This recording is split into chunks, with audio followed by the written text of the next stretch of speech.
Kit मामले में wanted Bombay high court की वकील निकिता जेकब ने दिल्ली पुलिस को चकमा दिया है। ये बड़ा सवाल बना हुआ है। क्या गिरफ्तारी के डर से अंडरग्राउंड हो गई है निकिता जेकब? आज तक के पास एक्सक्लूसिव दस्तावेज हैं जिनसे खुलासा हो रहा है कि लिखित में हामी भरने के बावजूद निकिता गायब हो गई हैं।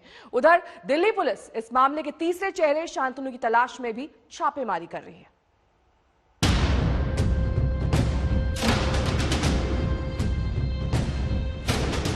कहां है टूल किट केस की आरोपी निकिता जेकब? कहां छिपा है टूल किट केस में wanted Shantanu Maluk? Tool kit की एडिटर दिशा रवि के और कितने राज? टूल किट में दिशा रवि से पूछताछ में जैसे जैसे साजिश के राज खुलते जा रहे हैं, दिशा के दो सहयोगी निकिता जेकब और शांतनु मलुक पर शिकंजा कसता जा रहा है। शांतनु की तलाश में दिल्ली पुलिस ने महाराष्ट्र के बीड़ जाकर उसके घर पर छापा मारा, लेकिन शांतनु का पता नहीं चला। पुलिस उसके परिवार वालों से पूछताछ कर रही है। शांतनु बीड़ के चाणक्यपुरी इलाके में रहता है। टूल किट तैयार करने में निकिता की तरह उसने भी दिशा की मदद की थी। शांतनु पेशे से मैकेनिकल इंजीनियर है। उसने अमेरिका से एमएससी की पढ़ाई की थी। पर्यावरण के क्षेत्र में पिछले काफी समय से वो सक्रिय रहा है। टूल किट मामला सामने आने के बाद बीड़ में शांतनु के खिलाफ केस दर्ज किया गया है। शांतनु की घेराबंदी निकिता के घर से बरामद सबूतों के आधार पर हो रही है। शांतनु की तलाश में पुलिस की अलग अलग टीमें बीड़ के अलावा बेंगलुरु में भी सर्च कर रही हैं। उधर टूल किट में दूसरी वांटेड आरोपी बॉम्बे हाई कोर्ट की वकील निकिता जेकब का भी 11 फरवरी के बाद से दिल्ली पुलिस को कोई सुराग नहीं है। आज तक के पास वो दस्तावेज हैं जो निकिता पर बड़े सवाल खड़े कर रहे हैं। 11 फरवरी को दिल्ली पुलिस ने निकिता के मुंबई घर पर रेड की थी, लेकिन शाम होने की वजह से छापेमारी रोकनी पड़ी। पुलिस के मुताबिक निकिता से साफ साफ कहा गया था कि छापा दूसरे दिन भी जारी रहेगा और पुलिस की टीम 12 फरवरी को सुबह 10:30 बजे आएगी। दिल्ली पुलिस ने निकिता से ये भी कहा था कि उस दौरान वो अपने सोशल मीडिया अकाउंट्स के साथ किसी तरह की छेड़छाड़ नहीं करेगी और घर में मौजूद किसी इलेक्ट्रॉनिक डिवाइस के साथ भी छेड़छाड़ नहीं करेगी। ये सारी बातें दिल्ली पुलिस ने लिखित में की थी और आपकी स्क्रीन पर यही वो दस्तावेज है जिसमें सब कुछ साफ साफ लिखा है। लेकिन दूसरे दिन जब तय वक्त पर दिल्ली पुलिस निकिता के घर पहुंची तो निकिता गायब थी। यही नहीं, उसने 12 फरवरी को ही मुंबई हाई कोर्ट में बेल की एप्लीकेशन लगा दी। निकिता ने कहा कि उसकी जांच पूरी हो चुकी है, जबकि दिल्ली पुलिस के मुताबिक जांच जारी रहने पर सहमति बनी थी। अब सुनिए निकिता के वकील का क्या कुछ कहना है। हम लोग बस इतना ही मांग कर रहे हैं कि 4 हफ्ते का निकिता को प्रोटेक्शन दिया जाए कोर्ट से, क्योंकि देखिए प्रॉपर जुरिस्डिक्शन जो है वो दिल्ली हाई कोर्ट का है। मुंबई हाई कोर्ट में सिंस वो रहती है, यहाँ की रेसिडेंट है, तो इसलिए हमने माननीय अदालत को हमने अप्रोच किया है ताकि जब तक वो उधर जाए प्रॉपर मेरिट्स पे मैटर आर्ग्यू करने के लिए उसको थोड़ा टाइम चाहिए। इफ शी अगर उसको अरेस्ट कर लिया जाता है वो अपना केस प्रॉपर तरीके से प्रेजेंट शायद ना कर पाए। आज बॉम्बे हाई कोर्ट में निकिता जेकब और औरंगाबाद कोर्ट में शांतनु मलुक की अग्रिम जमानत की याचिका पर सुनवाई होनी है। मुंबई से साहिल जोशी और दिल्ली से विद्या और अरविंद ओझा के साथ आज तक ब्यूरो। तो शांतनु और निकिता की तलाशी पर हम आपको संवाददाताओं से जो तमाम अपडेट्स हैं उस पर लिए चलेंगे, लेकिन सबसे पहले आपको दिखा देते हैं दिशा रवि की गिरफ्तारी के बाद दिल्ली पुलिस के खुलासे क्या हैं। ग्रेटा थनबर्ग से दिशा रवि से कैसे जुड़े तार और इनका खालिस्तानी कनेक्शन क्या है।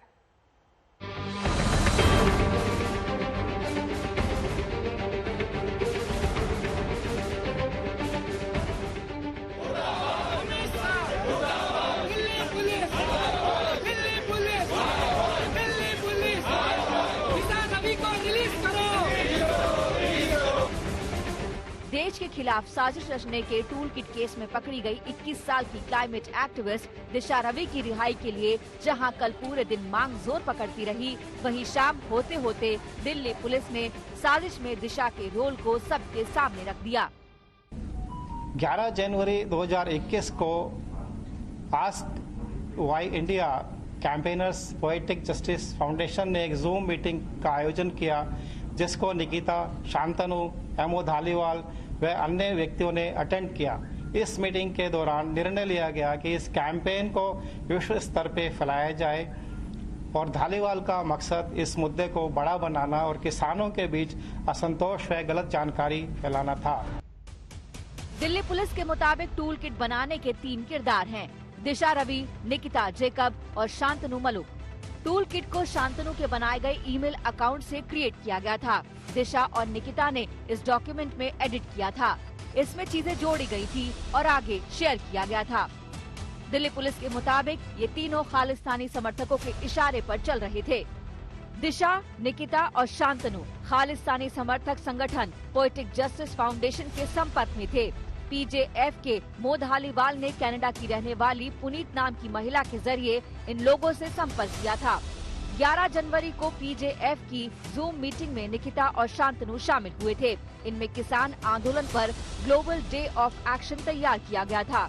खालिस्तानी समर्थकों के साथ जूम मीटिंग में जो चीजें तय की गई थी, उसके मुताबिक निकिता, शांतनु और दिशा ने मिलकर टूल किट का ड्राफ्ट तैयार किया था।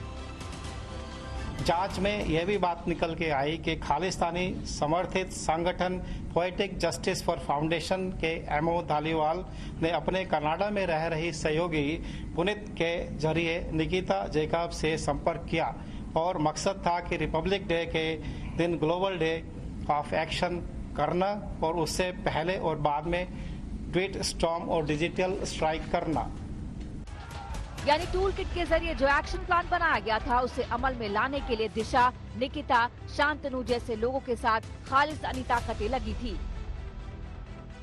खालिस्तानी समर्थकों के साथ मीटिंग के बाद जो टूल किट तैयार की गई थी, उस टूल किट को दिशा रवि ने पर्यावरण एक्टिविस्ट ग्रेटा थनबर्ग को टेलीग्राम पर भेजा था। दिशा रवि ने टूल किट तैयार करने वाले सदस्यों को जोड़कर एक व्हाट्सएप ग्रुप भी बनाया था, जिसे बाद में उसने डिलीट कर दिया। दिशा रवि ने फोन का काफी डेटा डिलीट कर दिया। दिशा के टेलीग्राम चैट से ये भी पता चला कि गिरफ्तारी से पहले 3 फरवरी को ओनर्स राइट्स लेकर दिशा ने टूल किट डॉक्यूमेंट से जुड़े अकाउंट्स और लिंक्स भी डिलीट कर दिए थे। दिशा रवि ने ग्रेटा थनबर्ग से टूल किट को क्यों डिलीट करने को कहा था, इसका भी दिल्ली पुलिस ने खुलासा किया है। सूत्रों के मुताबिक डिलीट किए गए टूल किट में दिशा का नाम था। इससे उसे यूएपीए के तहत कार्रवाई का खौफ पैदा हो गया था। अपने वकीलों से बात कर उसने टूल किट को एडिट कर दोबारा ग्रेटा को भेजा था। यानी दिशा को पता था कि टूल किट में जो सामग्री थी वो विस्फोटक है। दिल्ली से अरविंद ओझा के साथ आज तक ब्यूरो। हमारे 2 संवाददाता इस वक्त तमाम जानकारी के साथ हमारे साथ जुड़ गए हैं। दिल्ली से तंसीम हैदर जुड़ गए हैं, बॉम्बे से हमारी संवाददाता विद्या इस वक्त हमारे साथ जुड़ गई है मुंबई से। सबसे पहले तंसीम, आपका रुख करते हुए, जो प्रेस कॉन्फ्रेंस दिल्ली पुलिस की ओर से की गई, उसमें यह साफ था कि किस तरीके से ये तीनों पोएटिक जस्टिस फाउंडेशन से जुड़े हुए थे। दिशा रवि की गिरफ्तारी हो जाती है, लेकिन निकिता और शांतनु को क्यों बख्श दिया जाता है, इस पर दिल्ली पुलिस ने क्या कुछ कहा है? देखिए, दिल्ली पुलिस का साफ कहना था कि सबसे पहले गिरफ्तारी की जद में निकिता जैकब को ही आना था, लेकिन जब तक दिल्ली पुलिस उसके पूछताछ के लिए पहुंची, तब तक वहां पे काफ़ी वक्त हो चुका था। लिहाजा उन्होंने अंडरटेकिंग ले ली थी, लिखित तौर पे सारी बातें लिखवा ली गई थी और उससे साइन भी कराए गए थे, उनके वकीलों से भी साइन करा लिए गए थे। उनका दिल्ली पुलिस का ये कहना था कि किसी भी हालत में वो अपने गैजेट्स में से, अपने मोबाइल में से कोई भी डेटा डिलीट नहीं करेंगी। लेकिन मुझे ऐसा लगता है कि यहाँ पे दिल्ली पुलिस ने एक बड़ी लापरवाही की। अगर आप किसी भी इतने बड़े मामले में किसी एक्यूज के सर्च के लिए जा रहे हैं और आपके पास वारंट मौजूद है, तो आपको और ये आप जानते हैं कि मामला संगीन है और जो आरोपी है वो खुद पेशे से एक्टिविस्ट है, वकील है, तो वो अपनी जगह से स्किप हो सकता है। लिहाजा मुझे लगता है कि दिल्ली पुलिस ने यहाँ पे कोई ना कोई ऐसी लापरवाही बरती है जिसके चलते निकिता जैकब अब पुलिस के हाथ से फिसल चुकी है और पुलिस ने उनके बदले दिशा रवि को गिरफ्तार किया है। अब जाहिर है, अब दिल्ली पुलिस को इंतजार है कोर्ट के आदेशों का, क्योंकि दोनों ही शांतनु की एंटीसिपेटरी बेल और निकिता की भी बेल लगी हुई है कोर्ट में। तो जब तक अब इसका इंतजार किया जा रहा है कि सेकंड हाफ में जो भी फैसला आएगा, उसके बाद दिल्ली पुलिस अपना एक्शन जो है वो चालू करेगी। ठीक है, लौटूंगी मैं आपके पास तंसीम। विद्या हमारी संवाददाता मुंबई से हमारे साथ जुड़ गए। विद्या, कितने बजे मुंबई हाईकोर्ट में अग्रिम जमानत पर सुनवाई होगी, और जो कल रेड की गई थी शांतनु के घर पे, उसमें क्या कुछ हासिल हुआ है पुलिस को?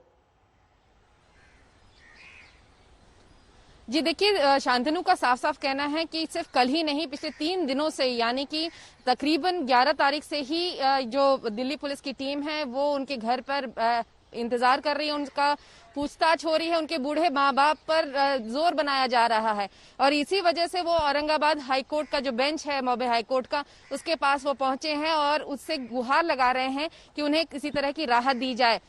निकिता जैकब और शांतनु दोनों के जो याचिकाएं हैं उस पर यह जो सुनवाई है वो तकरीबन शाम के समय में होगी और उसी वजह से फिलहाल अदालत ने, हालांकि औरंगाबाद में तो बॉटम ऑफ द बेंच रखा है, यानी कि पूरी दिन की सुनवाई के बाद शांतनु का जो पिटीशन है उस पर जरूर सुनवाई होगी।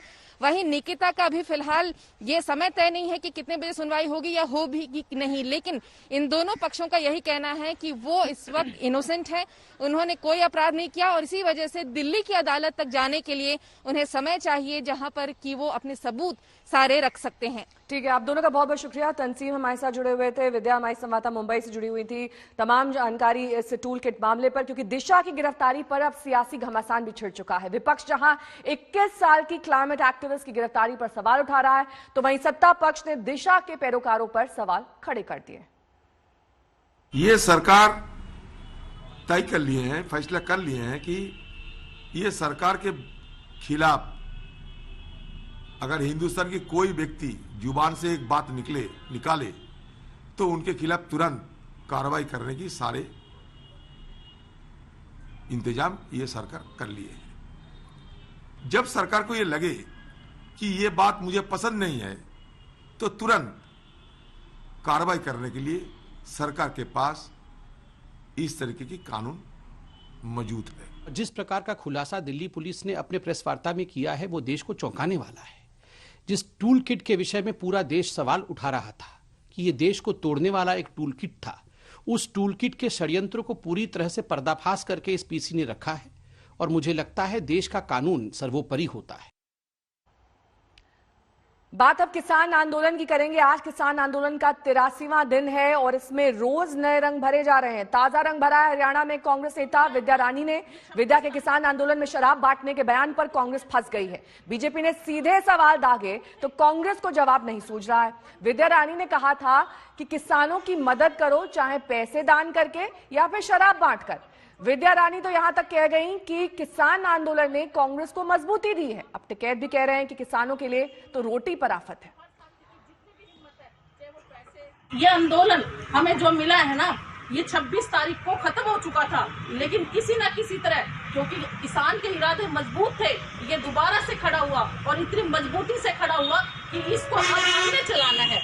किसानों ने तो अपनी किसी तरह की कोई कमी नहीं छोड़ी। हर जगह उन्होंने खाने का, पीने का, हर तरह से जितना उनके बल था वो काम किया। हम तो मैं तो यही कहूंगी कि हर साथी की जितनी भी हिम्मत है, चाहे वो पैसे रुपए से दान कर सकता है, सब्जियों से दान कर सकता है, घी का दान कर सकता है, जैसे शराब का भी कर सकते हैं। सारी तरह से मैं कहती हूँ जिस तरह से जिसका जो भी सहयोग बनता है करें और इस आंदोलन को बढ़ाएं। ये आंदोलन केवल एक किसान का नहीं है, ये हमारा सबका है और इसका फर्क हम सब पर पड़ेगा। कोई नेता इस प्रकार का बयान दे और इस प्रकार की जानकारी सामने आए कि दारू बांटी जाए या देसी घी दो, जो चाहिए पैसा चाहिए, तो इससे क्या निकलता है कि कहीं ना कहीं कांग्रेस पार्टी का हाथ है, राजनीतिक तत्वों की तरह वो काम कर रहे हैं और वो चाहते हैं इस प्रकार के मूवमेंट हो। असली किसान उसकी अलग बात होती है और उन्होंने तो मना किया कि कोई राजनीतिक दल को आना नहीं चाहिए। तो कांग्रेस पार्टी के किस वरिष्ठ नेता ने ये उनको आदेश दिया है हरियाणा के नेता को कि दारू पैसे ये सब बांटे जाए? इसकी भी जानकारी पूरी होनी चाहिए सार्वजनिक। अब मैं ये कहूं कि जो हरियाणा के मंत्री ने कहा था कि ये खालिस्तानी है या पाकिस्तान के समर्थन में बैठे हुए, तो मैं ये कह दूंगा बीजेपी और मोदी जी कहें तो यही चीज फिर उनके ऊपर लागू होती है। तो अगर किसी व्यक्ति विशेष ने कहा तो इसका कोई मतलब नहीं होता है और डिटर्मिनेशन दारू से नहीं हो सकता है। 200 लोगों जान गई है और खुले आसमान में इतनी कड़ाके की ठंड में बैठना कोई आसान बात है? सबको दी जाए उनको। यहाँ तो नहीं कोई दारू पीता, ना इस तरह का कोई प्रोग्राम है। हम तो इसके बहुत खिलाफ है दारू के। तो जिस तरह के बयानबाजी वो कर रही हैं तो उससे और क्या पता भाई क्यों कर रही है बयानबाजी? उनका क्या मतलब आंदोलन से, उनका क्या मतलब आंदोलन से?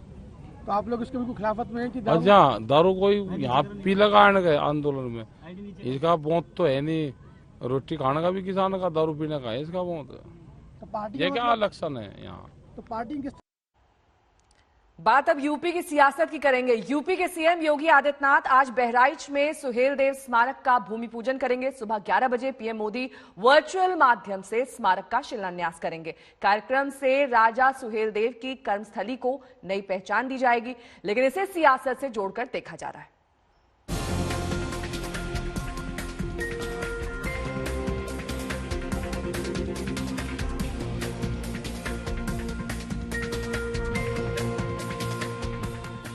यूपी में भले ही चुनाव में अभी 1 साल से ज्यादा का वक्त हो, लेकिन सीएम योगी सूबे में हर वर्ग हर तबके का खास ध्यान रख रहे हैं। इसी सिलसिले में सीएम योगी ने राजभर बिरादरी के सबसे बड़े महापुरुष महाराजा सुहेलदेव के जयंती पर उनके लिए स्मारक बनवाने का फैसला किया है। सीएम योगी आज बहराइच के चित्तौरा में रहेंगे और महाराजा सुहेलदेव के लिए बनने वाले स्मारक का भूमि पूजन करेंगे। इस बेहद खास कार्यक्रम में प्रधानमंत्री नरेंद्र मोदी भी वीडियो कॉन्फ्रेंसिंग के माध्यम से जुड़ेंगे और महाराजा सुहेलदेव के लिए बनने वाले स्मारक का शिलान्यास रखेंगे। उत्तर प्रदेश की सरकार महाराजा सुहेलदेव राजभर का एक भव्य स्मारक,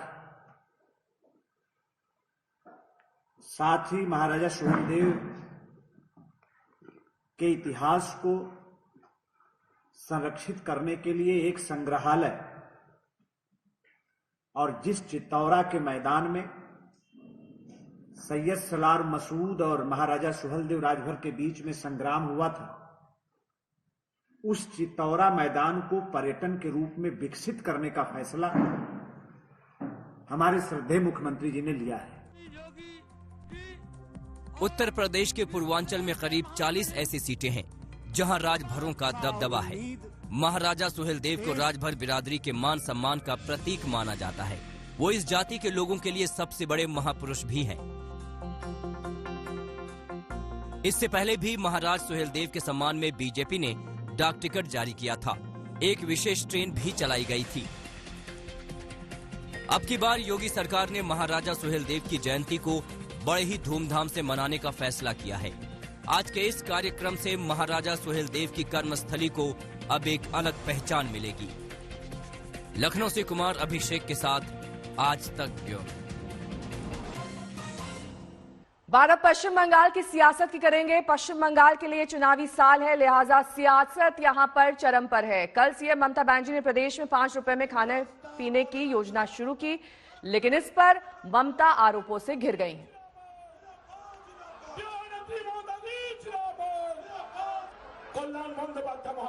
কিষাণ সম্মান নিধি চালু না করে উনি এখন 5 টাকার খেলা দেখাচ্ছেন ডিম ভাতের। মানুষ চায় চাকরি, মানুষ চায় কিষাণ সম্মান নিধি, মানুষ চায় আয়ুষ্মান ভারত, সেগুলো আগে করে দেখা। কারণ তো ডিম ভাত তো আপনার 2 মাসের জন্য। बंगाल के आम लोगों को मनाने के लिए चाहे कुछ भी देना चाहिए वो देते रहेगी। उनको ये लगता है, ममता बनर्जी को ये लगती है कि बंगाल के आम वोटरों को चुनाव के पहले ज्यादा से ज्यादा रिश्वत देना जरूरी है। इसलिए 10 साल बाद उन्हें याद आई कि हमारे बंगाल के लोगों को खिलाना चाहिए सस्ते में। तो आज सरस्वती पूजा है। पश्चिम बंगाल में त्योहार धूमधाम से मनाया जाता है, लेकिन इससे पहले सरस्वती पूजा को लेकर जबरदस्त सियासत भी हो रही है। टीएमसी ने आज 100 से ज्यादा जगहों पर पूजा का आयोजन किया है, जिसे बीजेपी ने चुनावी स्टंट ठहराया है।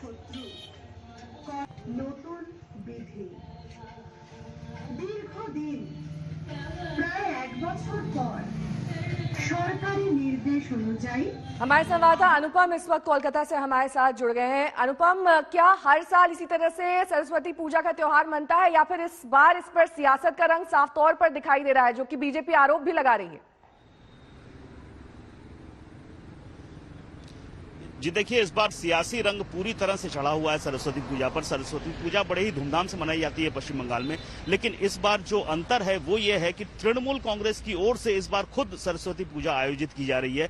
सिर्फ हुगली जिले में ही 125 जगहों पर तृणमूल कांग्रेस की ओर से तृणमूल के नेताओं ने ये जो सरस्वती पूजा है इसका आयोजन किया है। और साथ ही जहां पे पंडाल बनाए गए हैं वहां पर जो ममता सरकार की परियोजनाएं हैं, चाहे वो सबुज साथी हो, चाहे वो हेल्थ कार्ड हो, इन सब परियोजनाओं को भी दर्शाया जा रहा है। तो एक तरह से जनसंयोग, दूसरी ओर से धर्म की राजनीति जो प्रमुख रूप से हावी हो चुकी है इस वक्त पश्चिम बंगाल की सियासत पर, वो देखने को मिल रही है। सिर्फ हुगली में नहीं, इसके अलावा पूरे पश्चिम बंगाल में भी जगह जगह टीएमसी की ओर से सरस्वती पूजा की जा रही है। ऐसे में बीजेपी भी पीछे नहीं है। आज बीजेपी की ओर से भी कई जगह बीजेपी के जो बड़े नेता हैं, चाहे वो दिलीप घोष हो, चाहे शुभेंदु अधिकारी हो, जगह जगह सरस्वती पूजा का उद्घाटन करने वाले हैं। और पिछले 2 दिनों से कल भी हमने देखा शुभेंदु अधिकारी ने कई जगह सरस्वती पूजा का उद्घाटन किया। इसके अलावा जो बहुत शुक्रिया अनुपम इस तमाम जानकारी के लिए। आप छत्तीसगढ़ में कोवैक्सीन को लेकर जमकर सियासत हो रही है। बघेल सरकार के रवैये की वजह से कोवैक्सीन के 72,000 डोज पर संकट मंडराने लगा है। राज्य सरकार की चिट्ठी पर स्वास्थ्य मंत्री डॉक्टर हर्षवर्धन ने इसे दुर्भाग्यपूर्ण बताया।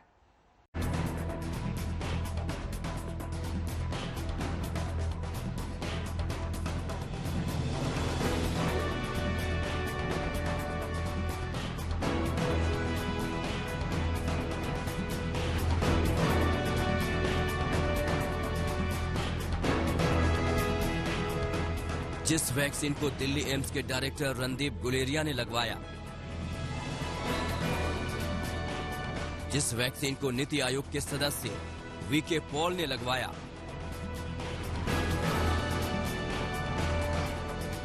जिस वैक्सीन को लाखों doctors, nurse, health workers, frontline workers लगवा रहे हैं, जिस वैक्सीन डिप्लोमेसी ने चीन को भारत के सामने झुकने को मजबूर कर दिया, जिस वैक्सीन को पाने के लिए दुनिया के कई देश तड़प रहे हैं, उसी वैक्सीन पर दिल्ली से महज 1250 किलोमीटर दूर रायपुर में खतरा मंडराने लगा है। छत्तीसगढ़ की सरकार ने कोवैक्सीन को ठंडे बस्ते में डाल दिया है। कोवैक्सीन को कारगर पाया गया है, लेकिन फेज 3 का ट्रायल अभी भी चल रहा है, ये अधूरा है। जो इसको लगाना चाहते हैं दस्तखत करके लगा लें। तो आप लगाना चाहें तो आप लगा लीजिए, कोई दिक्कत नहीं।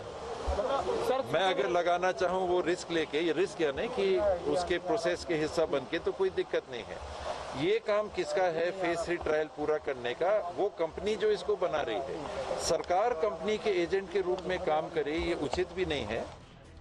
छत्तीसगढ़ के स्वास्थ्य मंत्री की यह दलील हैरान करने वाली है। टीएस सिंहदेव ने इसके लिए केंद्रीय मंत्री को चिट्ठी भी लिखी है। बघेल सरकार के इस फैसले से छत्तीसगढ़ को मिले कोवैक्सीन के करीब 72,000 डोज पर खतरा मंडरा रहा है। अगर इसका इस्तेमाल वक्त पर नहीं हुआ तो सारी वैक्सीन मई जून में एक्सपायर हो जाएंगे। कोरोना के संकट काल में एक एक वैक्सीन जहां जान बचाने के लिए अहम हो गई है, वहां सियासत ठीक नहीं। देश में 16 जनवरी को वैक्सीनेशन ड्राइव की शुरुआत हुई थी। सीरम इंस्टीट्यूट के कोविशील्ड के साथ साथ भारत बायोटेक के कोवैक्सीन को भी मंजूरी मिली थी। ये दोनों वैक्सीन कारगर हैं। अब तक वैक्सीनेशन की वजह से भारत में किसी की भी जान नहीं गई है। लिहाजा मेड इन इंडिया वैक्सीन पर सवाल उठाने वाली सियासत को केंद्रीय स्वास्थ्य मंत्री डॉक्टर हर्षवर्धन दुर्भाग्यपूर्ण बता रहे हैं। अगर कोई सरकार ऐसा निर्णय करती है तो उसको मैं इतना ही कहूँगा कि वो उस प्रदेश के अंदर रहने वाले जो हमारे भारतीय हैं उनकी बदकिस्मती है। इससे ज्यादा मैं इसको और कुछ लेबल नहीं दूंगा। ऐसा नहीं है कि छत्तीसगढ़ में वैक्सीनेशन ड्राइव नहीं चल रहा है, लेकिन राज्य सरकार सिर्फ कोविशील्ड वैक्सीन का ही टीकाकरण ड्राइव में इस्तेमाल कर रही है, जबकि कोवैक्सीन के 72,000 डोज यूं ही पड़े हुए हैं। आपको याद होगा जब 72,000 की आबादी वाले देश डोमिनिका को भारत की तरफ से करीब 35,000 टीके भेजे गए थे, तो वहां के पीएम खुद वैक्सीन रिसीव करने एयरपोर्ट पहुंच गए। लेकिन अपने देश में ही कोवैक्सीन पर सियासत करना अच्छे संकेत नहीं है। रायपुर से महेंद्र नामदेव के साथ संजय शर्मा, दिल्ली आज तक। यूरोपीय देश ग्रीस के अलग अलग शहरों में जमकर बर्फबारी हो रही है। घरों से लेकर सड़क तक हर तरफ बर्फ की सफेद चादर बिछ गई है। इस बर्फबारी का कहीं लोग लुत्फ उठा रहे हैं तो कहीं ये लोगों के लिए मुसीबत लेकर आई है।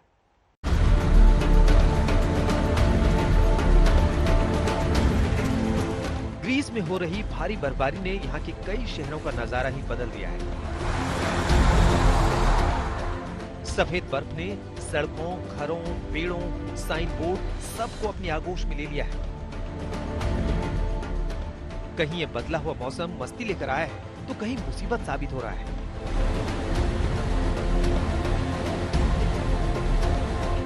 यही वजह है कि लोग इस मौसम में अपने घरों से बाहर निकलने से कतरा रहे हैं। हालांकि कुछ लोग ऐसे भी हैं जो इस मौसम में बर्फबारी का लुत्फ उठाने से खुद को रोक नहीं पा रहे।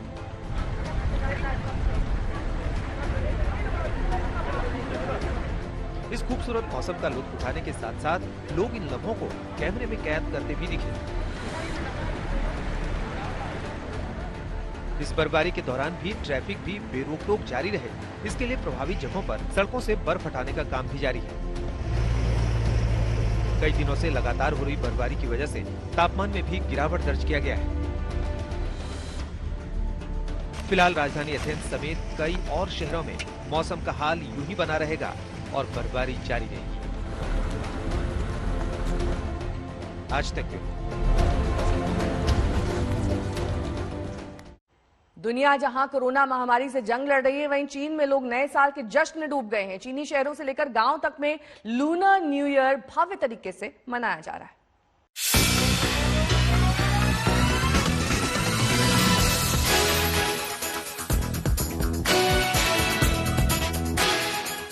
ये शानदार तस्वीरें हैं चीन के जियांगशी प्रांत की, जहां एक गांव को शानदार लाइटिंग से सजाया गया है। पूरे गांव में जहां रंग बिरंगी रोशनी की गई है, वहीं गांव के घरों को भी बेहद ही खूबसूरत तरीके से सजाया गया है। साथ ही यहाँ कई सांस्कृतिक कार्यक्रम भी हो रहे हैं। दरअसल चीनी नए साल के मौके पर देश के तमाम गांव और शहर लूनर न्यू ईयर की खुमारी में डूबे हुए हैं। पूरे चीन में नए साल का बड़े पैमाने पर जश्न मनाया जा रहा है। वहीं चीन के जियांगशी प्रांत के ग्लेक्सिन गांव का ये भव्य नजारा देखने के लिए पूरे चीन से यहाँ लोग पहुँचे हुए हैं। साथ ही विदेशों से भी पर्यटक आए हुए हैं।